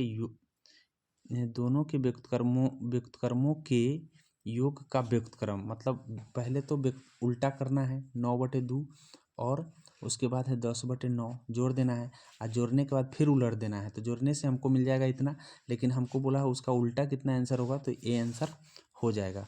अगले प्रश्न की ओर बढ़ जा रहे हैं। अगला प्रश्न आपसे बोला है कि एक संख्या में 5 से भाग देते हैं तो 3 शेष बचता है। तो तो बोला है इस संख्या के वर्ग में 5 से भाग देंगे तो कितना शेष बचेगा। तो जब हमको 3 शेष बच रहा है, इसका मतलब है कि हम 3 शेष बच रहा है, अगर इसके वर्गों में भाग देंगे तो कितना, तो इसमें भाग दीजिए, कितना शेष बच जाएगा, 2 बच जाएगा। तो इसके वर्ग कर देंगे तो कितना शेष बच जाएगा, 4 बच जाएगा। तो इस बात को ध्यान रखिएगा, इसका आंसर 4 हो जाएगा। पहले हमको 3 शेष में भाग कर लेना है, जो शेष आएगा उसका वर्ग कर देना है, वही वर्ग उसका शेष हो जाएगा। अगला प्रश्न की ओर बढ़ जा रहे हैं। अगला प्रश्न आपसे देखिए, अगर ये दोनों को घटाएंगे तो घटाने के बाद -3/5 के पावर हो जाएगा -3 और बराबर में हो जाएगा 3/5 के पावर दिया हुआ है 2x - 1। ये से ये कट गया तो अब ये 1 इधर जाएगा तो -2 बच जाएगा और 2 से इसको काट दीजिएगा -1, मतलब x के बराबर -1 आ जाता है। तो एक यहाँ पे हो जाएंगे आपका आंसर सी। अगला प्रश्न की ओर बढ़ जा रहे हैं। अगला प्रश्न आपसे बोला है कि भाई इसका वर्गमूल बताओ। तो इसका वर्गमूल याद रखिएगा कि हम 8 को 2 भाग में तोड़ देते हैं। एक तो √5 का स्क्वायर लिख देंगे, एक √3 का स्क्वायर लिख देंगे और +2√15। आपको पता होना चाहिए कि ये बन गया है a² b² 2ab। तो जब a² b² 2ab हो तो 5 + √3 का होल स्क्वायर हो जाएगा। क्या हो जाएगा, 5 + √3 का होल स्क्वायर। अब होल स्क्वायर में से एगो जो है ना वर्गमूल में स्क्वायर में से एक आंसर हो जाता है। तो एक कौन किस में दिया हुआ है, एक दिया हुआ है बी में। अगले प्रश्न की ओर बढ़ जा रहे हैं। अगला प्रश्न आपसे बोला है कि भाई इससे विभाजित किया जाता है तो 3 शेष मिलता है। तो बताइए कि यदि वह संख्या 4 अंकों की छोटी से छोटी संख्या हो तो उनके अंकों का योग क्या हो जाएगा। तो याद रखिएगा कि ऐसे प्रश्न के लिए आपको क्या करना है, इसका एलसीएम लेना है। एलसीएम 180 आएगा। 180 3 अंक का है तो इसको 4 अंक के बनाने के लिए इसमें कुछ से गुना कर देंगे तो ये 280 बन जाएगा। 4 अंक का बन गया। सबसे छोटी संख्या यही बन रहा है जो 4 अंक का है। अब इस तरह से इसमें 3 शेष बच रहा है तो 3 ऐड कर देंगे तो ये बच जाएगा 283 बन गया। अब इसको जोड़ने से कितना आ जा रहा है, 12। तो 12 इज द एक्यूरेट आंसर हो जाएगा। अगले प्रश्न की ओर बढ़ रहे हैं। अगला प्रश्न आपसे बोला है कि उस विकल्प की चयन कीजिए जो तीसरी संख्या से वही संबंध रखता है जो पहली संख्या। तो याद रखिएगा कि इसको यहाँ बोला है कि भाई एक जोड़ दीजिए, एक जोड़ने के बाद 7 आ जाएगा, 7 का स्क्वायर = 49 हो जाएगा। 49 में एक जोड़ दीजिए तो 50 आ गया। उसी तरीके से इसमें एक जोड़ दीजिए तो 12 आ जाएगा। 12 का स्क्वायर 144 आ जाएगा। 144 में एक जोड़ दीजिए तो 145। 145 सी में दिया है, सी आंसर हो जाएगा। अगला प्रश्न आपसे बोला है कि स्याही को लिखना लिखते हैं तो दवा से क्या सेवा, स्याही का रिजल्ट लिखने से है तो दवा का रिजल्ट जो है ना उपचार से है। इस बातों को ध्यान रखेंगे। अगले प्रश्न की ओर बढ़ जा रहे हैं। अगला प्रश्न आपसे बोला है कि अगला प्रश्न है कि दलहन का संबंध उड़द से है। तो दलहन उड़द है तो अनाज चावल है। कौन है, अनाज चावल है। बोला है कि प्रश्नवाचक के चिन्ह। अब यहाँ पे बोला है कि कितना बढ़ गया 9, यहाँ पर कितना बढ़ गया 18, यहाँ पर कितना बढ़ेगा 36। 36 बढ़ने से आ जाएगा 88। 88 के बाद फिर इसके बाद 72 बढ़ेगा तो 160 आ जाएगा। तो 88 इज द एक्यूरेट आंसर हो गया। अब यहाँ पे देख लीजिए, यहाँ पे बोला है कि जिस प्रकार सिलाई का धागे से संबंध है उसी प्रकार लेखन का स्याही से संबंध हो जाएगा। लेखन का स्याही से संबंध हो जाएंगे तो 60 का सी इज द एक्यूरेट आंसर हो जाएगा। अगला प्रश्न आपसे बोला है कि लखनऊ में 1857 के विद्रोह के नेतृत्व किसने किया था। तो याद रखेंगे कि लखनऊ से पूछा है तो लखनऊ से हजरत महल, बेगम हजरत महल थे, इस बातों को ध्यान रखेंगे। तात्या टोपे अगर कहेगा तो आपको ध्यान रखना है कि जो तात्या टोपे थे वो कानपुर से नाना साहब के साथ लड़ रहे थे, एक सैन्य नेतृत्व कर रहे थे, तो इस बातों को ध्यान में रखना है। और वीर सावरकर कहीं से नहीं थे, कुंवर सिंह बिहार से थे। वीर सावरकर ने इसे प्रथम स्वतंत्रता संग्राम कहा है, इस बातों को ध्यान रखना है। मैं आपको थोड़ा सा बता दे रहा हूँ, दिल्ली से बहादुर शाह जफर थे, और वही झांसी से रानी लक्ष्मीबाई थे, इलाहाबाद से लियाकत अली थे, और बरेलवी से खान बहादुर खान थे, फैजाबाद से मौलवी अहमद उल्ला थे, और फतेहपुर से अजीम उल्ला, इस बातों को ध्यान रखेंगे। अगला प्रश्न की ओर बढ़ जा रहे हैं। अगला प्रश्न बोला है कि काली मिट्टी मुख्यतः किस में पाई जाती है? तो काली मिट्टी याद रखिएगा महाराष्ट्र में पाया जाता है, ऐसे गुजरात, मध्य प्रदेश, तमिलनाडु में भी काली मिट्टी मिलते हैं। और इस तरह से आपको काली मिट्टी का बड़ा क्षेत्र जो है ना महाराष्ट्र आंसर हो जाएगा। अरल सागर अवस्थित है, बोला है अरल सागर कहाँ अवस्थित है? तो कजाकिस्तान और उज्बेकिस्तान में अवस्थित है अरल सागर, याद रखेंगे। जिब्राल्टर को हम भूमध्य सागर की कुंजी कहते हैं। अब अगला प्रश्न की ओर बढ़ रहे हैं। अगला प्रश्न आपसे बोला है कि भारत की संविधान सभा की पहली बैठक, तो पहली बैठक 9 दिसंबर, दूसरी बैठक 11 दिसंबर, तीसरी बैठक 13 दिसंबर, याद रखेंगे। इस तरह से बैठक हुई है, ध्यान रखेंगे। और पहली बैठक जब हुई थी तो अस्थायी अध्यक्ष सच्चिदानंद सिन्हा, वही दूसरी बैठक में आपको डॉक्टर राजेंद्र प्रसाद को अस्थायी अध्यक्ष के रूप में बनाया गया था। अगला प्रश्न आपसे बोला है कि किसी भी धन विधायक घोषित करने का अधिकार किसमें है? तो ये लोकसभा के अध्यक्ष अर्थात लोकसभा के स्पीकर करते हैं, इस बातों को ध्यान रखेंगे। लोकसभा के स्पीकर जो होते हैं यही अनुच्छेद 109 के तहत तय करते हैं कि कौन जो है ना लोकसभा के धन विधायक है या वित्त विधायक। अगली बात हम थोड़ा सा बात कर लेते हैं। लोकसभा का जो चर्चा है वो अनुच्छेद 81 में है, याद रखेंगे। अनुच्छेद 83 में लोकसभा के कार्यकाल और की बात करता है। अनुच्छेद 83 कार्यकाल की बात करता है कि 5 वर्ष का होगा। हालांकि 42वां संविधान संशोधन में 6 वर्ष कर दिया गया था, लेकिन 44वें संविधान संशोधन में इसे फिर घटा करके इसको 5 वर्ष के लिए कर दिया गया था, तो इस बातों को ध्यान रखेंगे। अगला प्रश्न आपसे बोला है कि भारतीय संविधान में first past of the post system, मतलब कहने का मतलब ये सिस्टम कहाँ से लिया गया है? तो ये ब्रिटेन से लिया गया है, इसका मतलब है सर्वाधिक मत के आधार पर जीत, इस बातों को ध्यान रखेंगे। बात कर लेते हैं थोड़ा सा अन्य देशों की, तो संविधान की सर्वोच्चता यूएसए से लिया गया है। बंधुता और का नारा जो है ना स्वतंत्रता, समानता और बंधुता का नारा फ्रांस से लिया गया है।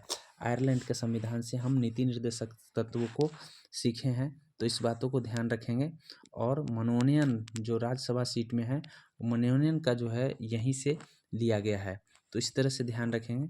अगला प्रश्न आपसे बोला है कि बिहार में होम रूल के अध्यक्ष कौन थे? तो बिहार में होम रूल के अध्यक्ष मौलाना मजहरूल हक थे, इस बातों को ध्यान में रखिएगा। 1916 में, दिसंबर 1916 में जो है ना बिहार में चलाया गया था। और जो इसकी स्थापना, होम रूल की स्थापना 28 अप्रैल 1916 में, बिहार में होम रूल लीग की स्थापना दिसंबर 1916 में किया गया। और बिहार होम रूल लीग की स्थापना जो है, याद रखेंगे, यह जो है 28 दिसंबर 1916 में बाल गंगाधर के नेतृत्व में किया गया था। अगला है बोला है कि 1857 के विद्रोह पटना से, तो प से पटना, प से पीर अली के नेतृत्व में हुआ था। जगदीश्वर से कुंवर सिंह के नेतृत्व में हुआ था। मंगल पांडे जो विद्रोह किया था मेरठ से, इस बातों को ध्यान रखेंगे। अगला प्रश्न है पंचशील समझौता किनके बीच हुआ था? तो पंचशील जो समझौता है यह जो है ना भारत और चीन के बीच हुआ है 29 अप्रैल 1954 को भारत और चीन के बीच हुआ है, इस बातों को ध्यान रखेंगे। पंचशील समझौता। अगला प्रश्न की ओर बढ़ रहे हैं। अगला प्रश्न जो है आपका बोला है कि अफीम युद्ध किनके बीच लड़े गए थे? तो अफीम युद्ध जो है, याद रखेंगे, चीन और ब्रिटेन, भारत नहीं, चीन और ब्रिटेन के बीच लड़ा गया था। हालांकि ये 2 युद्ध हुए हैं। एक युद्ध जो हुआ है आपका 1839 से लेकर 42 तक, वही दूसरा हुआ है 1856 से लेकर के 60 तक। 60 में जो है, याद रखिएगा, चीन के प्रतिद्वंदी जो है ना फ्रांस और ब्रिटेन थे, लेकिन इस समय जो है ना ब्रिटेन ही थे प्रथम अफीम युद्ध में। तो इस तरह से आपको ध्यान रखना है। अगला प्रश्न है प्रश्न नंबर 71। 71 नंबर प्रश्न बोला है कि मानात किस देश में नई मुद्रा है। मानात जो है ना आपको किस देश की मुद्रा है ये बोला है। तो मानात आपको ध्यान रखना है अजरबैजान की मुद्रा है। बात करें हम अन्य देशों की तो अंडोरा की मुद्रा यूरो है। अंडोरा की मुद्रा यूरो है, इस बातों को ध्यान रखेंगे। वही अंडोरा की राजधानी ला बेल्ला है। ला बेल्ला अंडोरा की राजधानी ला बेल्ला है, इस बातों को ध्यान रखेंगे। और अंडोरा जो है ना IMF के जो है 190वां देश है, 190वां देश। और इसीलिए आपको इसको याद रखना जरूरी है। अगला प्रश्न की ओर हम बढ़ जा रहे हैं। अर्मेनिया की राजधानी एरेवन है, इस बातों को भी आप ध्यान रखेंगे। अर्मेनिया की राजधानी एरेवन। अगला प्रश्न है आपका, आगे बोला है कि निम्नलिखित में कथन जो पड़ोसी देश के संदर्भ में सही को बताना है। तो आगे जो प्रश्न है आपको, एक मिनट, नूर संतारा, एक मिनट, एक प्रश्न छूट गया था यहाँ पे देख लीजिए। बोला है कि नूर संतारा किस देश की राजधानी है। तो याद रखिए इंडोनेशिया की राजधानी हाल ही में घोषित हुआ है, अभी बना नहीं है। हालांकि इसकी राजधानी जकार्ता है, लेकिन याद रखेंगे कि नूर संतारा यहाँ की राजधानी होने वाली है। वही बात करें मॉरिशस की तो पोर्ट लुइस है। बात करें मलेशिया की तो कुआलालंपुर है। थाईलैंड की राजधानी आपको ध्यान रखना है, थाईलैंड की राजधानी आपका है बैंकॉक, इस बातों को ध्यान रखना है। मलेशिया की सबसे ऊंची चोटी का नाम जो है किनाबालू है। किनाबालू, इस बातों को भी आपको ध्यान रखना है। इंडोनेशिया की बात कर ले तो इंडोनेशिया में महायान बौद्ध मंदिर की प्रसिद्ध शाखा है, इस बातों को भी ध्यान रखना है। इसमें बोला है कि कौन सही कथन की पहचान करना है। तो इसमें सही कथन जो है ना केवल दू है। सही कथन जो है ना केवल संदर्भ में सही कथन कौन है, तो सही कथन केवल दू है। श्रीलंका, भूटान और बांग्लादेश की तुलना में डॉलर के संदर्भ में भारत सकल घरेलू उत्पाद सबसे अधिक है, ये सही है। और ये जो है आपका गलत है। अगले प्रश्न की ओर बढ़ जा रहे हैं। अगला प्रश्न आपसे बोला है कि किस वर्ष पहली बार ग्राम सभा की घोषित किया गया था। तो पहली बार जो है ना ग्राम सभा का घोषणा 9-10 में किया गया था, इस बातों को ध्यान रखेंगे।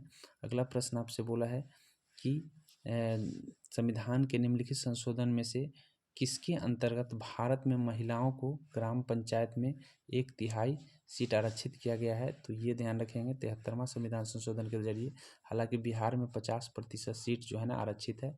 50% का मतलब होता है 1/2, इस बातों को भी आप ध्यान रखेंगे। बात करें ग्राम पंचायत की, तो ग्राम पंचायत की जो चर्चा है वो अनुच्छेद 243 में किया गया है और उसके बाद है भाग 9 में किया गया है। अगले प्रश्न की ओर बढ़ जा रहे हैं। अगला प्रश्न आपसे है कि अगला प्रश्न बोला है कि भाई इसमें कौन अलग है। तो इसका आंसर जो है आप देख लीजिए, इसका आंसर जो हो जाएगा सी आंसर, सी अलग है। सी अलग क्यों है, क्योंकि आपको पता होना चाहिए कि यहाँ जो है ना यहाँ थोड़ा सा बढ़ाने और घटाने के लेकर के है। सी में बढ़ाने घटाने के लेकर के ऐसा किया गया है। हालांकि बात करें यहाँ तो हम ऐसे भी इसको पहचान सकते हैं, SH अपोजिट है, XC अपोजिट है और JQ अपोजिट है, बीच में यहाँ अपोजिट नहीं है, इससे पता चल रहा है। अगला प्रश्न आपको देख लीजिए कि इसमें कौन अलग है। तो ये मनोचिकित्सक अलग है, बाद बाकी सब रोग विशेषज्ञ है, मनोचिकित्सक अलग है। आगे बोला है कि इसमें जो है बोला है कि कौन सा शब्द, बोला इस शब्दों में स्वर के अंग्रेजी वर्णमाला के अगले अक्षर से और प्रत्येक व्यंजन को पूर्ववर्ती अक्षर से बदल दिया जाता है। तो बोला है इस प्रकार नए शब्द में कितने स्वर आ जाएंगे। तो आई को अगर हम जे बनाते हैं तो नहीं आया, अगर हम एन को हम पीछे ले जाएंगे तो एम बन जाएगा, नहीं आया। सी को अगर हम पीछे ले जाएंगे तो बी आ जाएगा, नहीं आया। यू को हम अगर आगे ले जाएंगे तो भी आ जाएगा, नहीं आया। उसके बाद आर को हम पीछे ले जाएंगे तो हम क्यू आ जाएगा, नहीं आया। फिर उसी तरीके ए को हम आगे ले जाएंगे तो बी आया, नहीं आया। बी को हम पीछे ले जाएंगे तो ए आया, सिर्फ मात्र एक ही है जो आपको मिलेगा, ए नंबर आंसर हो जाएगा। अगला बोला है इसमें कि कौन सा सही संबंध है, तो इसमें जो संबंध आप निकालेंगे तो ये पति का संबंध आता है, इसका आंसर डी हो जाएगा, आप निकाल के देख लेंगे। उसके बाद आपसे बोला है कि इसमें कौन होगा। 15वें स्थान पर राजेश है और 25वें स्थान पर नीचे से प्रकाश है, और प्रकाश ज्ञान और प्रकाश जो है ना 10 स्थान आगे है, ज्ञान प्रकाश से 10 स्थान आगे है। इसका मतलब है ये 25वें पर है तो वो 35वें पर होगा, जो है ना ज्ञान जो है ना 35वें पर होगा। अब यहाँ पर बोला है राजेश और ज्ञान के बीच 10 छात्र है, तो राजेश 15वां शीर्ष से हो गया और ये नीचे से ज्ञान हो गया 35वां और बीच में 10 गो हो गया, तो 15, 10 और 35 जोड़िएगा तो कितना आ जाएगा 60।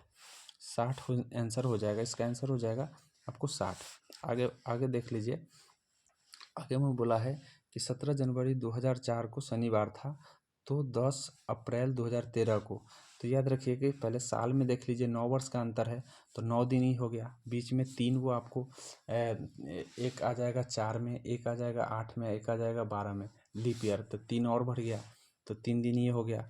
उसके बाद फिर आपको देखना है क्या है कि ये 17 जनवरी है, 17 जनवरी के बाद कितने दिन बच रहे हैं, तो 17 जनवरी के बाद 14 दिन जनवरी बच रहा है। फरवरी कितने दिन हो गया, तो फरवरी हो जाएगा आपको 28 दिन। फिर उसके बाद आपका मार्च कितने दिन हो जाएगा 31 दिन।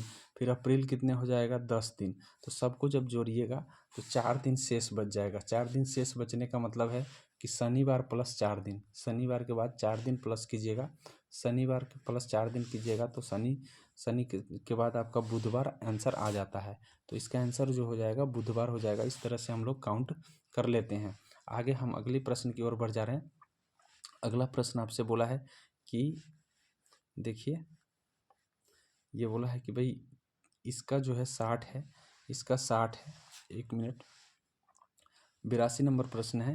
बोला है कि इसका 60 लिखा जाता है, इसका 72 लिखा जाता है सॉरी, तो बताइए कि उसी प्रकार से इसका क्या लिखा जाएगा।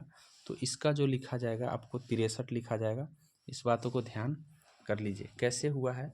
तो याद रखिए कि ये जो है सॉरी 63 नहीं होगा, 63 ही होंगे, हाँ 63 ही होंगे।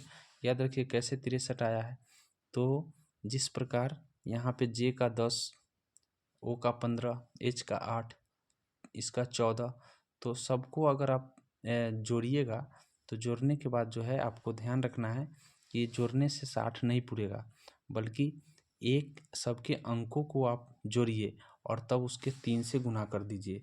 10 में क्या आता है 0, तो दोनों को जोड़ देंगे अंक को तो 1 आ जाएगा। इस 8 में क्या आता है 8 ही आता है तो 8 ही रहेगा। उसके बाद फिर इसमें एन में ओ में क्या आता है 15, तो 15 में आपको ध्यान रखना है एक 6 आ जाएगा। इस तरह से सबको जोड़ने के बाद 20 आएगा, 20 के बाद 3 से गुना कर दीजिएगा तो 60। तो ऐसे ही करके आपको ध्यान रखना है कि इसका जो जोड़ने से आएगा 21 आएगा, इसको जोड़ने से इसको जोड़िएगा तो 21 आएगा, 21 गुने 3 कीजिएगा तो 63 आ जाएगा, सी हो जाएगा। देख लीजिएगा एक बार करके, मैं पूरा बताने का प्रयास करूँगा तो फिर लेट हो जाएगा। आगे देख लीजिए, ऐसे हम समझाने का प्रयास कर दिए हैं। यहाँ पे देखिए बोला है इसका ये लिखा जाता है, तो इसका क्या लिखा जाएगा, तो 83 में भी आपका हो जाएगा सी। याद रखिएगा कि सी हो जाएगा, इस बातों को ध्यान रखिएगा। कैसे किया गया है, तो घटाकर बढ़ाकर 5 बढ़ाया, 6 बढ़ाया, 7 बढ़ाया, 8 बढ़ाया, तो 5, 6, 7, 8 बढ़ रहे हैं, 5 बढ़ गए, 6 बढ़ गए, 7 बढ़ गए, 8 बढ़ गए, तो यहाँ भी 5 बढ़ेंगे तो 19, 5, 24, 24 वाला एक ही है, सी हो जाएगा। इस तरह से ध्यान रखना है। बोला है कि ए को हम दुगुना कर दे रहे हैं, बी को दुगुना कर दे रहे हैं, इस तरह से सबका जो है दुगुना करके कितना आ जाएगा, तो सबका जो दुगुना कीजिएगा तो ऐसी परिस्थिति में आपका इसका आंसर भी आपका 74 आ जाएगा। दुगुना करके जोड़ दीजिए, 9 का 18 लिख दीजिए, 14 का 28 लिख दीजिए, इस तरह से जोड़ दीजिए तो 74 आपको आ जाएगा। अगला प्रश्न आपसे बोला है कि 85 नंबर आपसे प्रश्न बोला है कि किस तरह से इसका लिख रहा है इतना, तो इसका कितना लिखा जाएगा। तो यहाँ देखिए 1 घटा दिया, फिर 1 का स्क्वायर लिख दिया, फिर 8 में 1 घटा दिया, फिर 2 का स्क्वायर लिख दिया। तो इस तरह से आपको ध्यान रखना है कि किसका स्क्वायर कर रहा है किसका। तो इसमें से 4 है तो 4 में 1 घटा देंगे, 3 है तो 3 का स्क्वायर यहाँ किया हुआ है तो 3 का स्क्वायर 9 आ जाएगा। फिर 7 है तो 1 घटा देंगे तो 6 आ जाएगा। फिर 2 है तो 2 का स्क्वायर 4 आ जाएगा। फिर 5 है तो 1 घटा देंगे तो 4 आ जाएगा। तो इस तरह से आप कीजिएगा तो इसका आंसर जो देखने को मिल जाएगा वो आपको ए वाला हो जाएगा। आगे हम प्रश्न की ओर बढ़ जा रहे हैं। आगे बोला है कि यहाँ पे सीटिंग अरेंजमेंट है, तो सीटिंग अरेंजमेंट आप बना लीजिएगा। ऐसे इसको समझाने के लिए कहिएगा तो हम अच्छे से समझा देंगे, लेकिन फिलहाल हम अभी आंसर बता करके आपको बता रहे हैं कि इसका आंसर जो है ना ये हो जाएगा दाएं से तीसरा। आगे में बोला है कि भाई इसमें जो है कौन आंसर आएगा। तो यहाँ देखिए 16 है, 16 को 2 भाग में तोड़ दिया, 12 4 कर दिया, फिर इसको 3 भाग में कर दिया 16 को, फिर इसको 4 भाग में कर दिया। तो 2 और 5 7 7 8 15, 15 में 1 जोड़ेंगे तो ए हो जाएगा। तो ए कहीं दिया होगा, ए डी में दिया है, डी आंसर इसका हो जाएगा। तो इस तरह से आपको ध्यान रखना है कि इसका आंसर डी होगा। आगे है अगला प्रश्न, इसमें बोला है कि किस तरह से यहाँ भरा जाएगा। तो यहाँ देख लीजिए 8 9 8 72 और 10 60, दोनों का अंतर कितने का 12 का है। उसी तरीके से यहाँ दोनों का गुना करेंगे तो 56 आएगा, यहाँ दोनों का गुना करेंगे तो 54 आएगा, 54 और दोनों का घटाओ 2 आएगा, 2 आंसर हो जाएगा यहाँ पे। इसी तरह से यहाँ पे देखिए, यहाँ पे बोला है कि भाई ये कौन सा रिलेशन सही होगा। तो यहाँ जो रिलेशन होगा ये डी वाला जो है सही हो जाएगा, याद रखिएगा। माता नर्तक और महिला के बारे में, तो सभी जो है माता महिला, सभी महिलाएं माताएं हैं, नहीं सभी महिलाएं माता नहीं, सभी माताएं महिलाएं हैं। और उसके बाद है कुछ नर्तक और कुछ महिला, दोनों में से माता और महिला दोनों में से नर्तक कुछ ही होंगे। तो इस तरह से डी आंसर हो जाएगा। आगे प्रश्न की ओर बढ़ जा रहे हैं। अगला प्रश्न बोला है कि भाई इसमें ये दोनों का अंतर है। तो इस तरह से आप ध्यान रखिएगा कि इसको जो है 33 आंसर आता है, आप इसको हल करके देख लीजिएगा। इसका बोला है सामाजिक जागरूकता फैलाने के समय महिलाओं के उत्पीड़न को रोकने के लिए डायन प्रथा को कब प्रतिषेध किया गया था। तो याद रखिएगा कि डायन प्रथा का जो प्रतिषेध हुआ है, 1 मिनट सही तो है, 1 मिनट, 89 के बाद 90, ठीक है, 90 91 आ गया है। 91 नंबर प्रश्न में आपको बोला है कि डायन प्रथा का जो है समाप्ति किस वर्ष किया गया है। तो डायन प्रथा का जो समाप्ति है 1999 में किया गया है। आगे प्रश्न की ओर बढ़े। भारत में पहली पंचवर्षीय योजना का आधार है राजडोमल है, दूसरा है पीसी महालनोबिस, इस बातों को ध्यान रखेंगे। तीसरा बोला है कि सामुदायिक विकास का निर्माता कौन है। तो ये है सामुदायिक एस.के. डोंगे है, इस बातों को ध्यान रखेंगे, इसका आंसर ये हो जाएगा। अगले प्रश्न की ओर बढ़ जा रहे हैं। अगला प्रश्न आपसे बोला है कि भारत सरकार द्वारा नियुक्त मजूमदार समिति का संबंध, तो 6 से 14 वर्ष तक के बच्चों के लिए शिक्षा के जो है ना चर्चा है इसमें। अगला प्रश्न है, आगे बोला है कि विशेष परिस्थिति में ग्राम पंचायतों के 1/3 सदस्य के अनुरोध में कितने दिनों की बैठक, कितने दिनों के अंदर में बैठक बुलाना आवश्यक है। तो याद रखेंगे, जब सामान्य बैठक की सूचना हो तो 7 दिनों के अंदर, जब विशेष बैठक हो तो 3 दिनों के अंदर, जब बहुमत के आधार पर हो तो 15 दिनों के अंदर।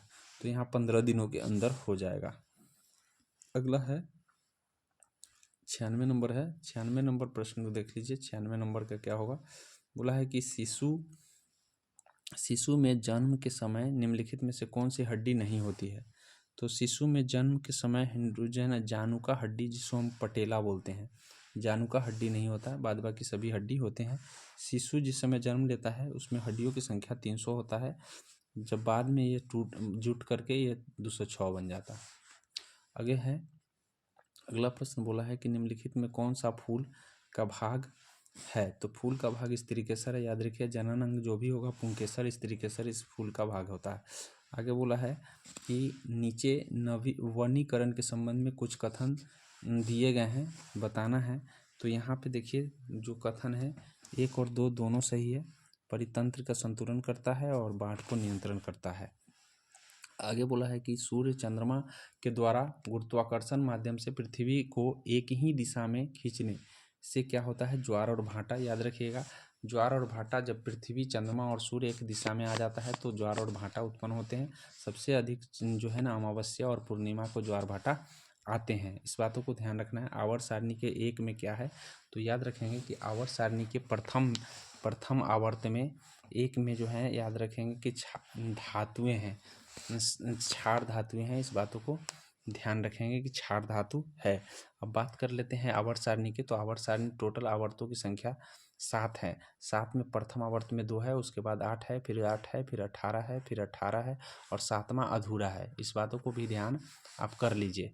अगर इतना ध्यान रखेंगे तो आपके प्रश्न जो है ना बनने की संभावना है। आधुनिक आवर्त सारणी के खोजकर्ता मोस्ले है और सीधे आवर्त सारणी की खोजकर्ता बुझेगा तो आपको ध्यान रखना है कि मेंडलीव है। बोला है इसमें कि कौन सुमेलित नहीं है, तो सुमेलित में ये सही है, ये भी सही है, ये भी सही है। आपको ध्यान रखना है गैस्ट्रिन जो है ना रक्तचाप को नियंत्रित नहीं करता है, याद रखेंगे। गैस्ट्रिन का कारण है एक जठर हार्मोन है और ये अग्नाशय रस में मिल जाता है, प्रोत्साहित करता है निकालने में। इस तरह से ध्यान रखना है। मेलाटोनिन का काम सही है, वही निंद्रा जो है ना निंद्रा को ही नियंत्रित करता है, याद रखेंगे। अगला प्रश्न आपसे बोला है कि किस परिपथ में विद्युत धारा का प्रवाह दिशा को दर्शाने के लिए, तो ये गैल्वेनोमीटर में दिशा, इस उपकरण से हम दिशा के प्रवाह को बताते हैं। उसके बाद बोला फ़ारेनहाइट में परम शून्य जो है, परम शून्य जो याद रखेंगे यहाँ पे 273 - 273 होना चाहिए। हालांकि इस बुक में आंसर कुछ गलत ही लग रहा है, यहाँ पे ये दिया हुआ है तो ध्यान कर लीजिए, आप अपना से देख लीजिएगा एक बार। इसका आंसर मेरे हिसाब से ये होना चाहिए। जब हम आलू का छिलका उतारते हैं तो हमें छिलके के रूप में किसे उतारते हैं, तो ये याद रखिएगा छिलके के रूप में पेरिडर्म को उतारते हैं। अगला प्रश्न आपसे बोला है यह विदित है कि कार्बन मोनोऑक्साइड का प्राणियों का दुष्प्रभाव होता है, तो इसके कारण O2 परिवहन कम हो जाता है। इसके कारण क्या हो जाता है, O2 परिवहन कम हो जाता है। बोला है कौन संबंध है जो है दर्शाता है सही, तो संबंध जो है ना बी जो है यहाँ पे सही दर्शाते हैं। इस बातों को ध्यान रखिएगा। आगे बोला है कि यहाँ सी का अपोजिट कौन होगा, तो सी का जो विपरीत होगा वो आपका हो जाएगा, यहाँ देखिए सी से चलिएगा ई मिलेगा, ई के बाद एफ मिलेगा, सॉरी दोनों में कॉमन एफ है, एफ से चलिएगा सी मिलेगा और सी के बाद जो आपको मिलेगा ई मिलेगा। उसी तरीके से एफ से चलिएगा तो बी मिलेगा, तो कि सी के सामने कौन आ रहा है, बी, तो B is the accurate answer हो जाएगा। उसके बाद बोला है कि अगर पूरब जो है ना, पूरब जो है ये पूरब है, पूरब क्या बन रहा है, उत्तर पूरब, तो उत्तर पूरब बन रहा है। तो उसी तरीके से पश्चिम है तो पश्चिम जो है ना दक्षिण पश्चिम बन जाएगा। चूँकि ऊपर की ओर घड़ी की विपरीत दिशा बढ़ रहा है तो घड़ी की विपरीत दिशा बढ़ेंगे तो यहाँ पे आपको मिल जाएगा दक्षिण पश्चिम। तो इसका आंसर जो हो जाएगा दक्षिण पश्चिम सही हो जाएंगे। आगे बोला है कि भाई एनसीईआरटी को ये लिखा जा रहा है, इसको यह लिखा जा रहा है, तो इतना के लिए कौन लिखा जाएगा, तो देख लीजिए कि टी के लिए क्या लिखा जा रहा है, तो टी के लिए यहाँ देखिए 9 लिखा गया है तो 9 हो गया। उसके बाद फिर उसी तरीके से आप देख लीजिए आर के लिए क्या लिखा जा रहा है, तो लास्ट से मिला लीजिए। लास्ट से मिलाने का मतलब एन के लिए क्या लिखा जा रहा है, तो एन के लिए 5 लिखा जा रहा है। किस में है लास्ट के बाद एन 5 किस में है, तो 5 इसमें है और इसमें है, 2 गो में 5 है, बाद बाकी 2 गो कट गया, गलती हो गया। अब उसके बाद आई के लिए क्या लिखा जा रहा है, तो आई के लिए देखिए इधर से 3 गो छोड़ दीजिए, इधर से 3 गो छोड़िए, तो ऐसा करने से आपको मिल जाएगा 6। 6 जो है किस में है, तो ये दोनों में से जो है, ये दोनों में से 6 जो है दूसरे नंबर पर इसी में है, इसीलिए सी आंसर हो जाएगा। इसमें देख लीजिए, इसमें आपका डी आंसर हो जाएगा। देख लीजिएगा, ये सीरीज का सवाल है, सीरीज बना के देख लीजिएगा। बोला है कि कौन नहीं लिखाएगा, कौन नहीं बनेगा, तो डॉट टफ में जो है वो नहीं है इसमें, इसीलिए वो नहीं, वो वाला नहीं बनेगा। उसके बाद बोला है कि कौन सही है, जो है पी का संबंध टी से क्या है, तो याद रखिएगा जो पी का जो संबंध है वो टी से, मैं आपको बता दूं कि इसका एक्यूरेट आंसर पोता हो जाएगा। इस बातों को ध्यान रखिएगा। आगे बोला है कि इसमें पूरा जो है आपको ध्यान रखना है कि ये पूरा पढ़ लीजिए। पढ़ने के बाद आप इसका आंसर देख लीजिएगा। चूँकि अभी हम इसको लेट हो जाने के कारण हम अभी जल्दीबाजी में आपको आंसर सिर्फ बता दे रहे हैं। आंसर इसका जो हो जाएगा क्या नंबर है 113। तो 113 ध्यान कर लीजिए कि 113 का आंसर बी हो जाएगा। 113 का आंसर क्या हो जाएंगे बी। तो B is the accurate answer हो जाएगा। उसके बाद बोला है कि भाई इसमें क्या होगा, तो इसमें देख लीजिए जेड के बाद 2 घट गया, 2 घट गया, 2 घटेगा तो क्या बचेगा 20। 20 वाला कितने हैं, मात्र एक ही में 20 है, इसलिए ये हो जाएगा। इसी तरीके से आप यहाँ देखिए कि यहाँ जो है 5 है, 5 के बाद 6 आया, 6 के बाद 7 आया, 7 के बाद 8 आएगा, 8 के बाद 9 आएगा। तो 8 वाला और 9 वाला यहाँ आ गया। उसी तरीके से 6 के बाद यहाँ 7 आ रहा है, 7 के बाद यहाँ 8 आ रहा है। तो ऐसे बढ़ रहे हैं। तो ऐसे देखिएगा तो ये इसका जो आंसर हो जाएगा 115 का ए हो जाएगा। इस तरह से मिला लीजिएगा, देख लीजिएगा। इसका बोला है कि भाई ये दोनों को देखिए तो 12 5 17, 17 3 51। उसी तरीके से 12 3 36, 7 5 12, 12 3 36। तो ऐसे किस में है, तो ऐसा जो है देख लीजिए किस में होगा। 11 6 17, 17 3 51, सी हो जाएगा। उसी तरीके से आप देख लीजिए यहाँ पे बोला है 8:45 बजे जो घड़ी के सुइयों मिनटों के बीच जो है क्या समय दर्शाएगा। तो इसका एक फार्मूला होता है कि 11 गुने 45 मिनट वाला से गुना कर दीजिए, घटाओ 60 गुने घंटा वाला से गुना कर दीजिए, अब बटे में 2 कर दीजिए। ऐसा करने से आपको मिल जाएगा 15/2। 15/2 तो किसी में नहीं है, बट 7 लगभग में है, 7 आंसर हो जाएगा। उस तरह से इसमें बोला है कौन सही है।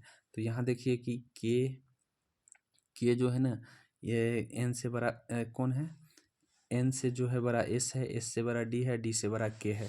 इसका मतलब क्या होगा कि एन से बड़ा के है, तो इसमें सही आंसर सी हो जाएगा। यहाँ पे देखिए अगला प्रश्न है आपका कि इसमें बोला है कि भाई कौन सा आएगा। तो इसमें जो है मिला के देख लीजिएगा, इसमें एलयू आ जाएगा सही। उसके बाद बोला है कि कंपनी जेड शुद्ध एवं प्रकृति सहित खरीदे एक कंपनी जेड शुद्ध एवं प्राकृतिक शहद खरीदें। तो इसका मतलब जेड की जो प्रचार है कंपनी की, कृत्रिम शहद तैयार किया जा सकता है। तो इसका मतलब क्या है, शुद्ध का कहने का मतलब हो गया कि हाँ कृत्रिम तैयार होता है, तभी तो बोला है कि शुद्ध खरीदे। तो ये तो सही है, लेकिन ये गलत है। बोला है कि लोग शुद्ध एवं प्राकृतिक शहद के लिए अधिक भुगतान करते हैं। तो ऐसा भुगतान करने की बात नहीं है, इसीलिए केवल एक निहित है, यहाँ पे केवल एक निहित हो जाएगा। आगे बोला है कि कौन यहाँ पे सही है। तो 121 का जो आंसर हो जाएगा, आपको आंसर हो जाएगा डी। समान समय अंतरालों में समान पथ दूरी तय करता है। अनुप्रस्थ तरंगे के बारे में क्या सत्य है। तो अनुप्रस्थ तरंगे के बारे में इन तरंगों के माध्यम के कौन तरंग के संचरण की दिशा लंबवत कंपन करती है। अनुप्रस्थ तरंग याद रखिएगा। आगे बोला है CO2 में कितना वायुमंडल जो हमारे वायुमंडल में कितना होता है। तो ये ध्यान रखेंगे, ये CO2 में हमारे वायुमंडल में CO2 जो होता है 390 ppm, 390 ppm होता है। बोला है कि ZXA आवर्त सारणी में 12 वर्ग सदस्य है। यदि एक उत्सर्जित होता है तो नया तत्व किस समूह में होगा। तो ये नया तत्व जो है याद रखिएगा 10वें समूह में होगा। रॉबर्ट हुक ने किसका खोज किया था। रॉबर्ट हुक ने क्या का खोज किया था। उसके बाद है प्रयोगशाला में ऑक्सीजन गैस बनाने के लिए निम्नलिखित में से प्रयुक्त की जाने वाला। तो प्रयुक्त किए जाने वाला बोला है प्रयोगशाला में जो है ऑक्सीजन गैस बनाने के लिए प्रयुक्त किए जाने वाला समीकरण दिया जाता है। अब निम्नलिखित में सही को पहचानना है। तो सही को पहचानने का मतलब है कि यह एक अपघटन अभिक्रिया है, ठीक है, और इसमें ऊष्मा निकलता है, ये सही है, सी आंसर हो जाएगा सही। उसके बाद आपको है अगला प्रश्न 127 है। 127 में बोला है कि माइटोकॉन्ड्रिया विलक्षण कोशिकांग माना जाता है, क्यों, क्योंकि इसमें राइबोसोम और DNA होता है। आगे हम बढ़ जा रहे हैं। अगला प्रश्न आपसे बोला है कि जब किसी व्यक्ति की सर्दी जुकाम हो रहा होता है तो उसे जो है इत्र और अगरबत्ती की गंध नहीं समझ में आता है। इस बातों को ध्यान रखिएगा। उसके बाद बोला है कि भाई अगर कोई सीधे धारावाही चालक I है, I2 है, I3 है तो बोला है कि करने पर R दूरी पर स्थित किसी बिंदु पर उत्पन्न चुंबकीय क्षेत्र, ये है क्षेत्र V1 V2 V3 है। तो क्या संबंध होंगे, तो याद रखिएगा धारा जितना ज़्यादा होगा उतना उसका जो है ना चुंबकीय क्षेत्र बढ़ेगा, क्योंकि धारा के मान से चुंबकीय क्षेत्र प्रभावित होते हैं। तो इसका आंसर जो है ना सबसे ज़्यादा किसमें, V3 में, फिर V2 में, V1 में हो जाएगा। इसका आंसर ए हो जाएगा।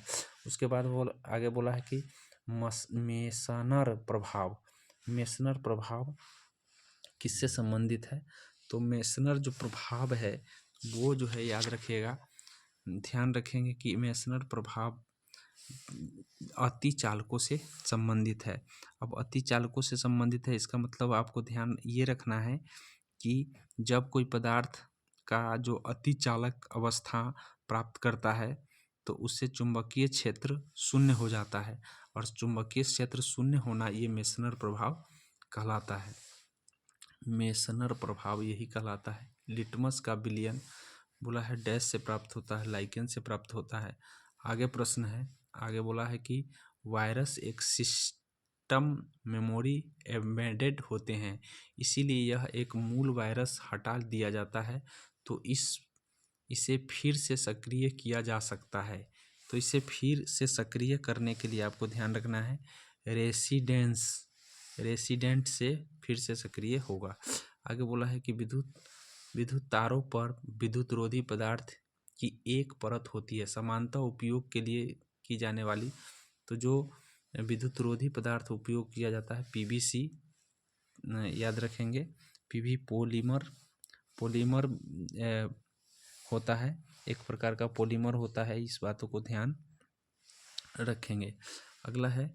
अगला प्रश्न बोला है कि निम्नलिखित में कौन सा भाग प्रकाश के मानव आँख में प्रवेश करने की सुविधा प्रदान करता है, तो यह कॉर्निया सुविधा जो है प्रदान करता है, याद रखिए। लेकिन याद रखेंगे कि परितारिका को द्वारक कहा गया है, प्रकाश का द्वारक भी कहा गया है। बोला है रंग के लिए कौन जिम्मेवार होगा, परितारिका। उसके बाद बोला है कि भूख लगने पर कोई व्यक्ति सर्वप्रथम उपयोग करता है अपनी ग्लाइकोजन, जब आप याद रखिएगा भोजन ग्लाइकोजन के रूप में संचित होता है, जब कोई भूख लगता है तो ग्लाइकोजन का उपयोग करता है, और यह एक पॉलीमर बहुलक है, इस बातों को भी आपको ध्यान रखना है। इसमें बोला है कि कौन सही होगा, तो इसमें जो होगा आपका डी हो जाएगा सही। देख लीजिए कैसे कैसे बढ़ रहे हैं, 6 बढ़ रहे हैं, फिर उसके बाद है नहीं सॉरी 7 बढ़ रहे हैं, 7 बढ़ा दीजिए, 7 24 एक में है, और इसमें भी है। तो याद रखिए अगला बढ़ा के देखिएगा 15 7 22 होता है, 22 इसमें है। आगे बोला है कि कथन को पढ़ना है और उसके बाद बताना है कि कौन सही है और कौन गलत है। तो यहाँ पे देखिए कि कथन दिया हुआ है, यहाँ देखिए बोला है कुछ विद्वान, इसमें बोला है कि कुछ विद्वान हैं जो कुछ छात्र है जो विद्वान है, और कुछ विद्वान जो है लड़कियां हैं, और सभी लड़कियां जो है साक्षर है। तो याद रखिएगा साक्षर है। अब यहाँ पे बताना है कि निष्कर्ष के अनुसार कुछ छात्र लड़कियां हैं, तो कुछ छात्र तो यहाँ नहीं सर स्पर्श कर रहा है, इसीलिए पहला गलत हो गया। जिसमें पहला गलती होगा सब ऑप्शन काट दीजिए, ये गलत है, ये गलत है, ये गलत है, तो आंसर हो जाएगा डी। बस एक ही से आपको बन जाता है। आगे देखिए, आगे बोला है कि सभी तालाब झील है, सभी तालाब जितना तालाब है सब के सब क्या है, झील है, हो गया। उसके बाद बोला है कोई नदी तालाब नहीं है, तो नदी का जो है कोई नदी तालाब नहीं है, तो नदी का आपको ऐसे बना सकते हैं या ऐसे भी बना सकते हैं।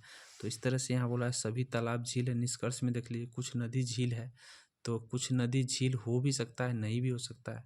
चलिए अब यहाँ कुछ नदी झील नहीं है, तो पहला बोला है नहीं है, तीसरा बोला है हाँ, तो या तो ये सही होंगे या तो ये। तो इस तरह से ध्यान रखिएगा, ये वाला तो गलती है। इस तरह से आपको ध्यान रखना है, या वाला कहाँ ऑप्शन दिया है, एक ही में दिया है, एक या 3। अगला प्रश्न की ओर बढ़ जा रहे हैं। अगला प्रश्न बोला है कि सजाइए। तो सजाने का मतलब है कि आप देख लीजिए कि कैसे कैसे आएंगे। ये शब्दकोश के अनुसार जो है ना आपको सी के तरीके से आते हैं, एक बार देख लीजिए मिला के।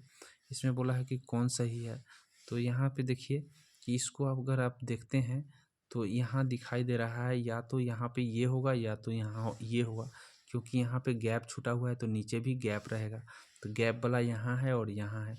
अब ऐसी परिस्थिति में यहाँ देखिए कि ये जो है ना लाइन पर पड़ा हुआ है, तो लाइन पर यह कोना में पड़ गया है, इसलिए गलती हो गया, ये सही हो जाएगा। आगे देख लीजिए इसमें कितने त्रिभुज है, तो त्रिभुजों की संख्या इसमें 14 है, काउंट करके देख लीजिएगा, टोटल 14 है। इसमें बोला है कि मोड़ने के बाद कैसा डिजाइन खुलेगा तो दिखेगा, तो याद रखिएगा कि ये जो डिजाइन है नीचे आएगा तो ये इस तरह से घूम जाएगा। यहाँ याद रखेंगे कि यहाँ पे इस तरह से घूम जाएंगे, फिर यहाँ इस तरह से घूम जाएंगे, यहाँ इस तरह से घूम जाएंगे, ऐसे इस तरह से बनने हुए प्रतीत होंगे। तो ऐसा देखिए किसमें है, तो ऐसा जो है यहाँ देखिए ऐसा ये वाला आंसर जो है आपका सही हो जाएगा, ये वाला आंसर सही हो जाएगा। आगे है इसमें बोला है कि कौन सही होगा, तो 143, तो 143 में देखिए कि कौन आएगा, तो 143 में जो है आपका डी आएगा। याद रखेंगे कि डी वाला जो है आपको सही हो जाएगा, एक बार देख लीजिएगा सही से। उसके बाद बोला है कि भाई इसमें कौन आएगा 144 में, तो 144 में भी आपका डी ही सही है, आपका 144 में भी डी सही है। तो इसके हो जाएंगे आंसर जो है आपका, आंसर देख लीजिए, आंसर हो जाएगा ये वाला। कैसे ये वाला सही हो गया, तो यहाँ देखिए कि ये दो छोड़ करके इधर आ रहा है कलर वाला, तो दो छोड़ कर कलर आया तो यहाँ पे कलर किए गए होंगे, तो ये यहाँ पे इसमें नहीं है, इसमें है, इसमें है, इसमें है। चलिए ठीक है, लेकिन याद रखिए कि एक जब इधर की ओर आ रहा है तो एक अंदर की ओर जो है, तो अब अंदर की ओर वाला कितने हैं, अंदर की ओर वाला चाहिए, क्योंकि यहाँ कुछ नहीं है तो यहाँ अंदर की ओर वाला चाहिए, तो अंदर की ओर वाला डी में है, डी आंसर सही हो जाएगा। इसमें देखिए 145 में भी आपका डी हो जाएगा, डी वाला भी मिला के देख लीजिएगा उसी तरीके से सीरीज बढ़ाकर। उसके बाद 146 में देखिए कि बोला है कि 64वां दिन कौन सा आएगा, आज मंगलवार है तो 64वां दिन, तो 7 से भाग कर दीजिए, शेष कितना आ जाएगा 1, तो मंगलवार प्लस 1 जोड़ दीजिएगा तो बुधवार आ जाएगा, इसका हो जाएगा बुधवार।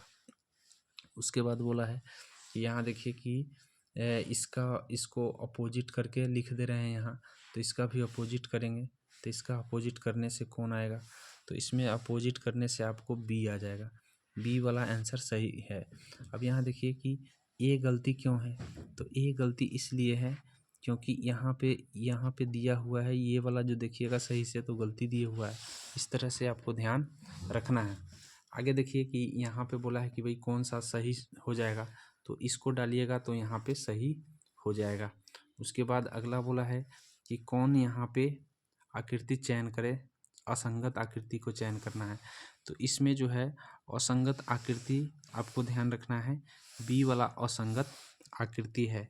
क्यों आकृति इसमें बी वाला असंगत क्यों है, क्योंकि समान दिशा में जब सभी जो है समान दिशा में है, और ये जो है ना बाएं और दाएं आवृत्त अलग अलग है, इसलिए ऐसा हुआ है। 150 में देख लीजिए, 150 में अगर आप निकालते हैं तो इसका कोडिंग जो है आप इस तरह से निकालेंगे तो इसका आंसर बी मिल जाएगा आपको। तो आशा करते हैं इस बातों को समझ में आया होगा, तो लाइक और सब्सक्राइब जरूर कर लीजिए। हम आगे इसी तरह के वीडियो आपके लिए लेके आएंगे। जय हिंद, जय भारत।